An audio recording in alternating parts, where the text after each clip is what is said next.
येतात की बघा नीट लक्ष द्यायचंय.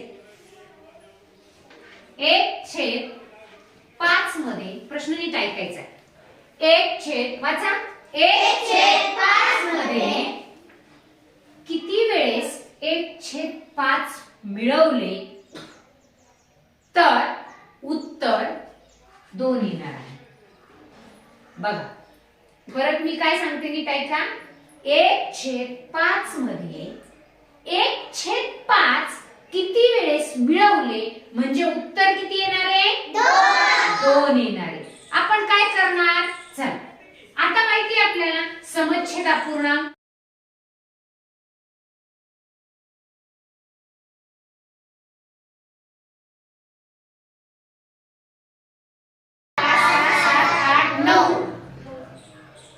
नऊ येणार बघा. 9/5 उत्तर आपलं आलंय का 2? आपलं उत्तर किती आणायचंय? 2. मग आपण यामध्ये आणखी 1/5 मिळवूया. आधी 1/5 नीट लक्ष द्यायचं म्हणजे आपल्याला लक्षात येणार आहे. प्रश्न काय सांगितला मी नीट परत एकदा ऐका.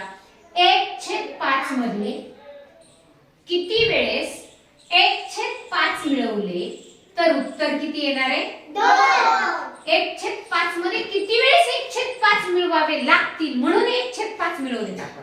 बघा आता छेद समान आहेत. छेद किती लिहिला मग? 5. अंशाची बेरीज सांगा आता किती आली? 10. चला आपण इथे भाग जातो 5 ने 10 ला. 5 1 5 दुने 10 10 दुने 10 आलं उत्तर आपलं. मग मला सांगा 1/5 मध्ये किती वेळेस आपण 1/5 मिळवले म्हणून उत्तर 2 आलं? किती वेळेस मिळवले सांगा? 9. उत्तर तर आपल्याला किती आणायचंय? 2 आणायचे. आपण याचं उत्तर आणलं होतं 10/5. 5 1 5 5 दुने 10 याचं उत्तर आलं होतं 2. पण एवढं करायला आपल्याकडे वेळ नाहीये. मग आता आपण काय करायचं तर दिलेल्या प्रश्नामध्ये दिलेला 1/5 असणार आहे आणि आधी टिंब तुम्ही कितीदा 1/5 मिळवलं म्हणजे उत्तर 2 येईल. तर उत्तर किती आणायचंय? 2 आपल्या उदाहरणामध्ये असणार आहे. एवढं उत्तर आलं पाहिजे. मग काय करायचं? दिलेल्या अपूर्णांकाचा छेद आणि उत्तर याचा करायचा गुणाकार. याचा काय करायचा? गुणाकार. 5 दुने 10 पेक्षा 1 कमी घ्यायचा 9 म्हणजे आपलं उत्तर येणार आहे 2. किती मिळवले म्हणजे किती 1/7 मिळवले म्हणजे उत्तर 7 येणार आहे. सांगा आता मला. सांगा मला काय करणार? 48. हा कसं काढलं सांग? 7चा आणि या 7चा गुणाकार केला. 7 7 49 त्याच्यातून 1 कमी केला.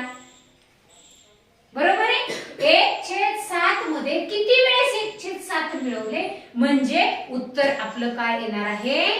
7 येणार आहे. तिला बरोबर केलं. 7 7 49 49 मधून 1 कमी केला तर उत्तर किती येणार आहे आपलं? 48. मग आता बघा आपल्याला ट्रिक्स मुळे कळालं 48. मग आपण 1/7 अधिक 1/7 अधिक 1/7 अधिक असं 48 वेळेस मिळवत बसलो असतो का परीक्षेमध्ये? नाही. हा मग हा फायदा असतो तो ट्रिक्स वापरण्याचा. आता परत सांगितलं मी तुम्हाला 1/3 मध्ये किती तो झाले का? 1/8 मध्ये 1/8 किती वेळेस मिळवले म्हणजे उत्तर आपलं 8 येणार आहे. सांगा. 1/63 मोठ्याने उत्तर पाहिजे. कसं?